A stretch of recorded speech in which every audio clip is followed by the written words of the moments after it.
देखो सब कह रहे हैं हट जाओ। तो कह रहे हैं इंसर्ट है। इंसर्ट हो। इंसर्ट है इसका मतलब कि वो मुझे ही बना रहा है। रेड कप फोकस इस पे आ रहा है, आपको तो कुछ नहीं देखेगा ना बस। आप अभी तो सईद भाई उठा रहे हैं। आप प्रेस ब्रीफिंग मंसूख कर। ये कलर बड़ा ख़तरनाक है इतना। खतरे जो निशान।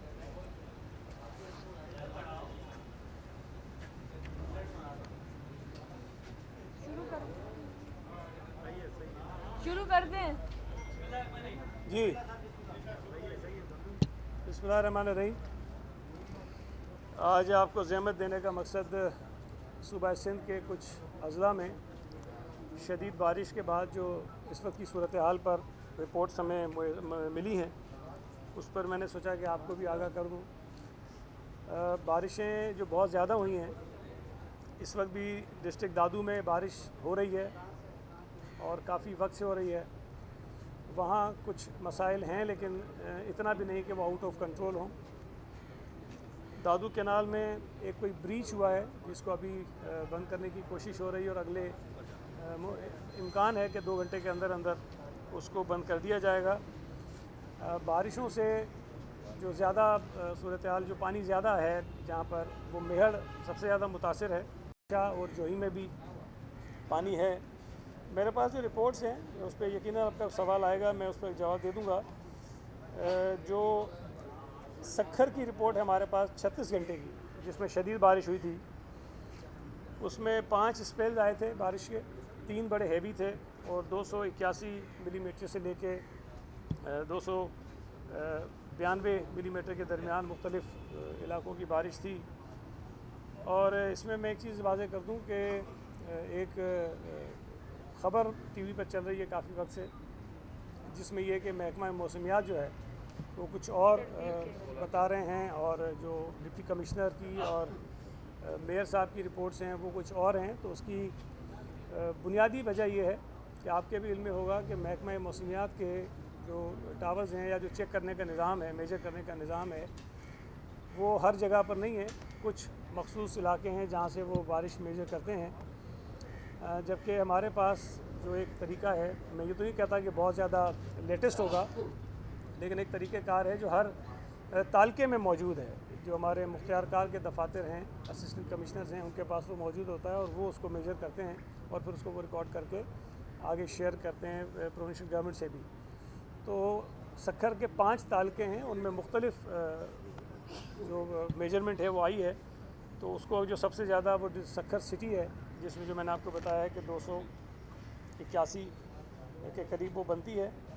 और इस वक्त भी जो सखर के कुछ इलाके हैं जहाँ पर इस वक्त काम हो रहा है, जहाँ पर पानी है, कुछ जो लोइंग एरियाज़ हैं, उसमें जहाँ पर अभी डी वाटरिंग का काम चल रहा है, उसमें स्टेशन ग्राउंड है, कुरैशी रोड है, लाल मशाक है, बिहार कॉलोनी है, गुलशन इकबाल है और आयरन मार्केट और शर चौक के जो कुछ बिहाइंड इलाके हैं वहाँ पर, और सालेपट में जो मेन रोड है सालेपट का, कुछ पेचेज़ हैं जहाँ पर पानी है और दे तराई है वहाँ पर पानी है। रोड़ी में कंदरा, दरावान, टंडो, अलियाबाद, यहाँ पर कुछ पानी है जिस पर अभी काम हो रहा है। और पन्नू आकल में हमारी यूसी है, रू पहाड़, और कुछ उसके भी आइसोलेटेड इलाके हैं जहाँ पर काम हो रहा है। बाकी जो सखर है, अल्लाह का शुक्र है कि वो बिल्कुल क्लियर है, मोटरेबल है। और वो कुछ वीडियोज़ भी हमारे पास हैं जिसमें सुबह की हैं 7 बजे की, जिसमें तमाम इलाके जो हैं वो क्लियर कर लिए गए हैं। जो दादू में है सूरत हाल जी, वहाँ पे सुबह 11 बजे तक का जो मैं आपको बता रहा हूँ, आज सुबह 11 बजे तक वहाँ दादू में 95 मिलीमीटर बारिश हुई है दादू तालके में। जोही में 141 है, केन शाह में, खैरपुर नाथन शाह में 301 मिलीमीटर है और मेहड़ में 300 मिलीमीटर बारिश जो है हुई। और अभी बारिश हो रही है, वहाँ पे अभी बारिश रुकी नहीं है। और कुछ इलाकों में कुछ सैलाबी सूरत हाल है जिसमें नई गज है, MNV ड्रेन है और इंडस रिवर है, वहाँ पर थोड़ा सा है इशू, लेकिन वो इतना नहीं है कि किसी को ख़तरा हो। जो इंफ्रास्ट्रक्चर है उसमें जो कुछ काम किए गए हैं, जो गाज डिवीज़न है उसमें सूरत हाल ठीक है, कुछ सीपेज थी और बट कोई इतनी ज़्यादा ख़तरनाक सूरत हाल नहीं है, लेकिन कुछ इश्यूज़ रिपोर्ट में जिसको वो सॉर्ट आउट करने की कोशिश कर रहे हैं। जो हमारे प्रोटेक्शन वॉल्स हैं या बंद हैं, वहाँ पर एलएस बंद है, एफटी बंद है और सुपीरियो बंद है, वो अभी ठीक हैं, उनका कोई इशू नहीं है। दादू के जो इलाके हैं उनका मैं आपको बता रहा हूँ। एक जो मैंने आपको बताया कि ब्रीच रिपोर्ट हुई थी दादू कैनाल में, उस पर वो काम कर रहे हैं। जो सड़कें बंद हैं जहाँ पर पानी है, उसमें जो ही चीनी रोड है, जो ही डिगवाला रोड है और जो ही वाही पांदी रोड है, वहाँ पर पानी की वजह से थोड़ा सा ट्रैफिक बंद है। लेकिन इंशाल्लाह ताला अगर वो बारिश रुक जाती है तो फौरी तौर पर कुछ घंटों में उसको भी हम क्लियर कर लेंगे।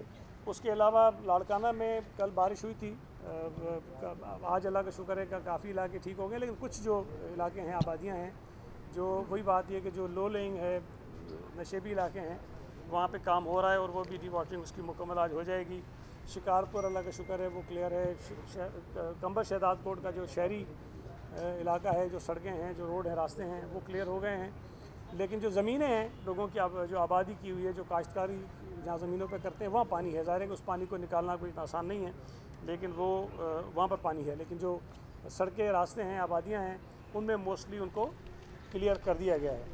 तो ये मेजर थी चीज़ें और मैंने सोचा कि आपसे ये ज़रूर शेयर कर दूँ, इसलिए कि हमारे जो कुछ सियासी मुखालिफिन हैं वो बड़ी अजीब सी बेतुकी बातें अगर करना शुरू कर देते हैं जैसी बारिश होती है। और मैं हमेशा एक बात कहता हूँ कि दौरान बारिश ये नामुमकिन होता है कि आप सड़कों को साफ़ कर लें, ये मुमकिन ही नहीं है। ये उसी वक्त मुमकिन होता है जब एक मरतबा बारिश बंद हो जाती है और फिर जो अमला है, बल्दियात का है या सिविल एडमिनिस्ट्रेशन है, पीडीए में है, वो सब मिलके काम करते हैं। तो उसके बाद सड़कों से पानी कितनी देर में निकलता है वो बेसिकली उनकी कारकर्दगी का सबूत हो सकता है।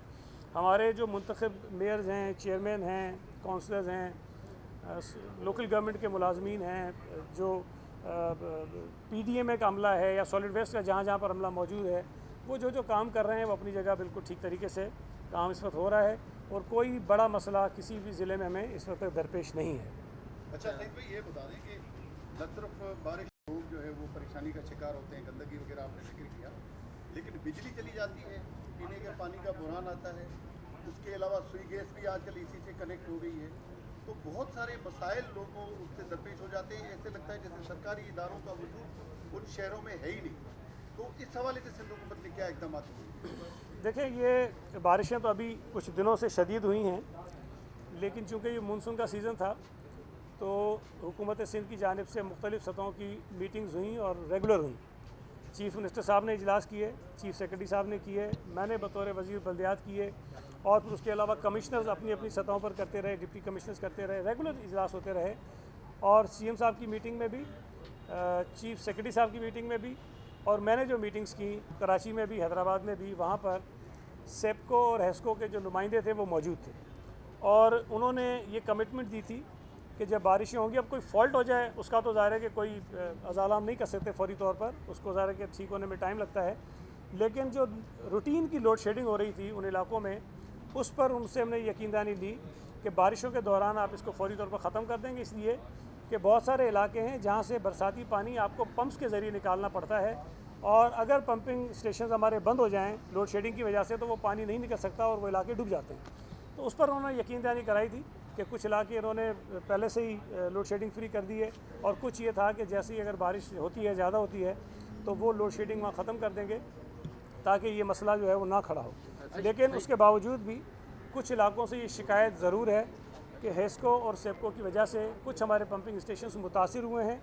हमने जनरेटर्स भी अरेंज किए हुए थे जो बड़े पंपिंग स्टेशन है उस पर, कि खुदा न खास्ता अगर कोई फॉल्ट हो जाता है और बिजली नहीं आती तो हम कम से कम जनरेटर्स के ज़रिए उस पानी को पंप करके आबादियों से निकाल सकें। तो मैंने जैसे आपको बताया कि कोई बड़ी ऐसी शिकायत नहीं है, कहीं कहीं पर ये इशू ज़रूर आएँ, लेकिन हम उसको सॉर्ट आउट करने की कोशिश कर रहे हैं, इंशाल्लाह ताला वो हो जाएंगे। सईद भाई, एक तरफ पंजाब हुकूमत ने अपने आवाम के लिए 14 रुपये फ़ी यूनिट जो है ना वो बिजली की रिलीफ दी है और दूसरी तरफ के इलेक्ट्रिक ने जो 3 से 5 रुपये जो है ना वो फ्यूल चार्जेस पे जो है ना वो आयद कर दिए हैं। तो ये एक तरफ जो है ना सिंध हुकूमत को ये इक़दाम उठाना चाहिए था और तकलीद करनी चाहिए थी पंजाब हुकूमत की, लेकिन अभी तक नहीं की है। तो क्या सिंध हुकूमत के पास ऐसा कोई प्रोग्राम है? और दूसरा ये क्या फ्यूल चार्जेस मतलब के इलेक्ट्रिक कि इलेक्ट्रिक कर क्या रही है? गवर्नर साहब ने जो खत लिखा था वो आपको मिला या नहीं मिला? फ्यूल गवर्नर साहब ने जो एडजस्टमेंट इस हवाले से खत लिखा मैं जवाब दे देता वो हूँ, मिला या नहीं मिला? मैं जवाब दे देता हूँ। देखिए, पहली जो आप बात कर रहे हैं कि तकलीद करनी चाहिए, मैं समझता हूँ कि अंधी तकलीद किसी को भी नहीं करनी चाहिए, किसी की भी नहीं करनी चाहिए। तो रिलीफ अगर मैं मेरी बात पूरी सुन लें। देखें, बिजली महंगी होना, सस्ती होना, ये सूबाई हुकूमत के दायरे इख्तियार में नहीं है। ये वफाकी हुकूमत का काम है कि वो शहरियों को सस्ती बिजली जो है वो फराहम करने के लिए इक़दाम करें। ठीक है, मजबूरियाँ नहीं हो रही में एक अलग बात है, लेकिन ज़िम्मेदारी बेसिकली उनकी है। अब पंजाब हुकूमत ने अगर पंजाब के शहरियों को 2 महीने के लिए, और वो भी कुछ एक ब्रैकेट है, 200 से लेके 500 यूनिट तक जो लोग कंज्यूमर्स हैं, जो बिजली इस्तेमाल करते हैं, उनको 14 रुपये पर यूनिट 2 महीने के लिए ये सहूलत उन्होंने दी है। सवाल ये पैदा होता है कि सितंबर के बाद फिर क्या होगा? फिर बिजली की वही कीमत होगी और शहरी वही बिजली जो है उसी कीमत पर बिजली ले रहे होंगे, और हो सकता है अगर बिजली मज़ीद महंगी हो गई तो उनको मज़ीद महंगी ख़रीदनी पड़ेगी बिजली। 45 अरब रुपए कोई छोटी रकम नहीं है, लेकिन अगर आप इसको तकसीम करेंगे ना इन कंज्यूमर्स में जिनको ये सहूलतें दी गई हैं, तो मेरा ख्याल है किसी को 2500, किसी को 2000, किसी को 3000, किसी को 4000, 5000, इससे बड़ी रिलीफ किसी को नहीं मिलने वाली है। अब इतनी रिलीफ देने के लिए, और वो भी सिर्फ 2 महीने के लिए, 45 अरब रुपए, जिससे बेपनाह जो है वो तरक्याती काम हो सकते हैं, जिससे लोगों को शायद इससे ज़्यादा फ़ायदे पहुंचाए जा सकते हैं। लेकिन मुझे नहीं पता वो क्या वजूहात थी जिसकी बिना पर हुकूमत पंजाब ने ये स्टेप उठाया है, वो उन्होंने उठाया। लेकिन उसके बाद 45 अरब तो ये है ना, फिर अरबों रुपए के इश्तिहार चल रहे हैं, ये भी तो ऐड करें उसके अंदर आप, कि पता नहीं टीवी पे धड़ाधड़ इश्तिहार हैं, अखबारात में मैं देख रहा हूँ कि हाफ पेज के जो है वो फ्रंट पे इश्तिहार आ रहे हैं कि जी हमने ये सहूलत दे दी। तो 45 अरब वो भी हैं, और बाकी पता नहीं कितने अरब जो है वो इश्तिहारों पर भी खर्च हो रहे हैं। इस पर सिंध हुकूमत का एक बाकायदा तफसीली बयान तो आएगा जो आएगा, लेकिन मैं जो अपनी राय जो मैं समझता हूँ वो दे देता हूँ आपके सामने कि देखें, सिंध हुकूमत ने हमेशा ये बात की कि शहरियों के लिए सस्ती बिजली पैदा करने के लिए इक़दाम किए जाएं। हम अभी से नहीं कर रहे हैं, हम 2014-15 से, यानी 10 साल से हम इस बात पे लगे हुए हैं कि सिंध हुकूमत के पास ऐसे प्रोजेक्ट्स, ऐसे मंसूबे मौजूद हैं जिससे सस्ती बिजली पैदा की जा सकती है। हमें उसकी इजाज़त नहीं दी गई। 2014-15 में PMLN की हुकूमत थी, उसके बाद 18 के बाद PTI की हुकूमत आ गई। दोनों हुकूमतों ने रुकावटें डाली, पाबंदियां लगाईं, और उस दौरान में पंजाब में जो इम्पोर्टेड कोयला है उससे बिजली पैदा करने के इंतज़ाम किए जाते रहे, जो इम्पोर्टेड LNG है उससे बिजली पैदा करने के जो है वो मंसूबे लगाए जाते रहे, और वो बिजली आज हमारे गले में पड़ी हुई है। अगर तो सिंध के जो लोकल कोयला है उससे बिजली पैदा की जाती, हमारे पास सोलर का अच्छा एक विंड हमारे पास है, कॉरिडोर है, हम सोलर की बिजली पैदा कर सकते थे जो सस्ती होती। हम विंड की बिजली पैदा कर रहे हैं, लेकिन हम उससे ज़्यादा पैदा कर सकते थे, हमारे पास कैपेसिटी है। हम वो लोगों को सस्ती बिजली दे सकते थे, ना सिर्फ सूबा सिंध बल्कि पूरे पाकिस्तान में लोगों को सस्ती बिजली मिल सकती थी। अब अगर कुछ हुकूमतों ने माजी में गलतियाँ की, आज अगर वो ज़िम्मेदारी सारी बजाय ख़ुद ज़िम्मेदारी ले और किसी और पे डालने की कोशिश कर रहे हैं, तो मैं समझता हूँ मुनासिब बात नहीं है। सिंध हुकूमत ये समझती है कि 2 महीने की रिलीफ जो है वो सिर्फ एक शायद सियासी दिखावा तो हो सकती है, लेकिन ये लॉन्ग टर्म रिलीफ लोगों के लिए नहीं है। हम ये समझते हैं कि अगर आप शहरियों को कोई रिलीफ देना चाहते हैं तो वो मुस्तकिल होनी चाहिए, लॉन्ग टर्म होनी चाहिए। आप जो बिजली महंगी पैदा करने वाले मंसूबे हैं उनको ख़त्म करके उनको बंद करने के इक़दाम करें। अगर उनको पैसे देकर ये जो कैपेसिटी पेमेंट हम कर रहे हैं उनको कोई ऐसी पेमेंट्स करें जिससे वो बंद हो जाएं, सस्ती बिजली वाले चले, तो एक बहुत अच्छी वर्किंग हो सकती है, जिससे 14 रुपये तो चले नहीं मिलेंगे, लेकिन अगर 4 रुपये, 5 रुपये, 6 रुपये, 7 रुपये बिजली सस्ती हो जाती है और मुस्तकिल होती है, कई सालों तक के लिए हो जाती है, तो मैं समझता हूँ ये 14 रुपये से ज़्यादा अच्छा मंसूबा है। तो ये एक अजीब सी स्कीम है जो उन्होंने की, और मैं समझता हूँ कि तकलीद करने वाली बात जो है वो अजीब सी आपने की। हम क्यों करें भाई तकलीद, अंधी तकलीद क्यों करें किसी की? गवर्नर साहब को भी थोड़ा इस पर वर्किंग करनी चाहिए थी, कोई माहिरीन के साथ बैठ के बात कर लेते। यहाँ पर जमात इस्लामी और MQM के लोग जो प्रेस कॉन्फ्रेंसेस कर रहे हैं उनको भी थोड़ा सोच लेना चाहिए कि भाई 2 महीने के लिए हम क्यों खर्च करें अरबों रुपए, जिसका कोई लॉन्ग टर्म बेनिफिट शहरियों को नहीं होने वाला है। तो ये हम समझते हैं कि ये नामुनासिब तरीका था। ये 45 अरब रुपए अगर सूबाई हुकूमत को देने थे या सिंध हुकूमत से लेने थे या बलूचिस्तान से या KP से समझते थे पैसे लें, तो हमसे पैसे लें ज़रूर, हम देने को भी तैयार होंगे, लेकिन अगर शहरियों को मुस्तकिल रिलीफ मिले उसके लिए हम देंगे। तो सर लंबा दे दें सर, आप 10 साल के लिए दे दें सर, क्या मतलब 2 महीने, आप 2 महीने के लिए नहीं दें, मेरे भाई, अगर आप समझते हैं कि 14 रुपये 10 साल के लिए देना, तो सिंध हुकूमत का सारा बजट जाएगा, वफाकी हुकूमत का सारा बजट जाएगा, आपको IMF से पता नहीं कितने पैसे और लेने पड़ेंगे, तब जाके 10 साल के लिए होगा। हम जो बात कह रहे हैं कि भाई जो महंगी बिजली पैदा करने के मंसूबे हैं उनको सिस्टम से निकालें, सस्ती बिजली पैदा करने के जो मंसूबे हैं उसको सिस्टम में डालें, ताकि जो आपकी कॉस्ट है बिजली पैदा करने की वो कम हो ना। कोई मतलब कॉमन सेंस की बात होनी चाहिए। इसके बाद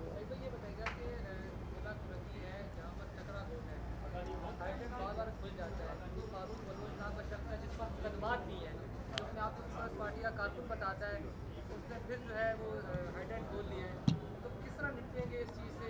बड़ी परेशानी है वहाँ के लोगों की। यार अब ये कोई बिल्कुल एक हाइड्रेंट की जो बात कर रहे हैं, मुझे नहीं पता फारूक बलोच कौन है, मैं नहीं जानता उसको, लेकिन इलीगल हाइड्रेंट्स जहाँ पर भी हैं, जहाँ इतला मिलती है वहाँ कार्रवाई होती है। और मेरी मालूमात के मुताबिक चखरा गोट में भी जो हाइड्रेंट चला है उस पर कार्रवाई भी हुई है, उस पर मुकदमात भी हुए हैं। तो अब अगर कार्रवाई हो रही है, अगर दोबारा चला दोबारा कार्रवाई कर देंगे। अच्छा सईद भाई, आज आपने बताया एक कि एक करके कांचों का जो यार नेटवर्क है, शबीर। जो ही वाही पादी